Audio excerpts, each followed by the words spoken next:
கொஞ்சம் யோசிச்சு பாருங்களேன். எர்த் மாரியே ஒரு பிளானட். ஆனா ஃபுல் அண்ட் ஃபுல்லு அங்க ஓசன் மட்டும் தான் இருக்கு. அத தவிர எதுவுமே இல்ல. ரீசென்ட்டா இப்படி ஒரு பிளானட்ட வந்து கண்டுபிடிச்சிருக்காங்க. யார் அப்படின்னா நாசால டெஸ் அப்படின்னு ஒரு மிஷன் நடந்தது.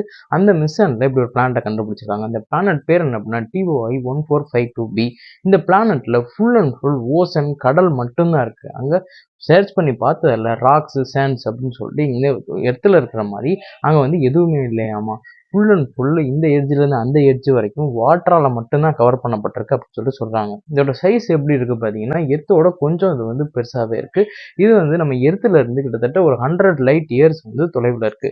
இது வந்து நம்ம சோலார் சிஸ்டத்துல கிடையாது. இது வேற ஒரு சோலார் சிஸ்டத்துல உள்ளது. இந்த இடத்துல வந்து ஏதாவது உயிரினங்கள் வாழ வாய்ப்பு இருக்கா அப்படின்னா, கண்டிப்பா ஹியூமன்ஸ் போய் அங்க வாழ்றதுக்கு சாத்தியமே இல்லைன்னு சொல்றாங்க. ஏன்னா நம்ம முதல்லயே சொன்ன மாதிரி ஃபுல் அண்ட் ஃபுல் தண்ணி மட்டும் தான் இருக்கு.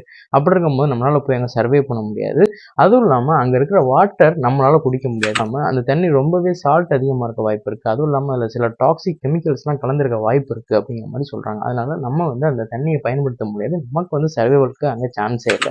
சரி வேற ஏதாவது மைக்ரோ ஆர்கானிசம் மெரைன் வாட்டர்ல இருக்கிற மாரி ஏதாவது உயிரினங்கள் இருக்க வாய்ப்பு இருக்கா அப்படின்னு சொல்லிட்டு ரிசர்ச் பண்ணிட்டு இருக்காங்க. இன்னமும் அந்த ரிசர்ச் போயிட்டு இருக்கு. இந்த பிளானட் வந்து ட்வார்ஃப் ஸ்டார் அப்படின்னு சொல்லக்கூடிய ஒரு நட்சத்திரத்தை வந்து ஆர்பிட் பண்ணுது. அது வந்து ரொம்பவே ஹீட்டா இருக்குமாமா.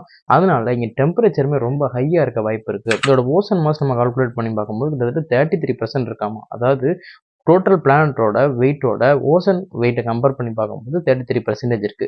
இது நம்ம எர்த் கால்குலேட் பண்ணி பார்க்கும்போது நம்ம எர்த்தோட ஓசன் மாஸ் என்ன அப்படின்னா 1% மட்டும் தான். இந்த மாதிரி புதுசான விஷயத்தெல்லாம் கண்டுபிடிக்கும்போது நமக்கு என்ன தோணுது அப்படின்னா, இந்த யூனிவர்ஸ்ல நம்ம மட்டும் கண்டிப்பா தனியா இல்லவே இல்ல.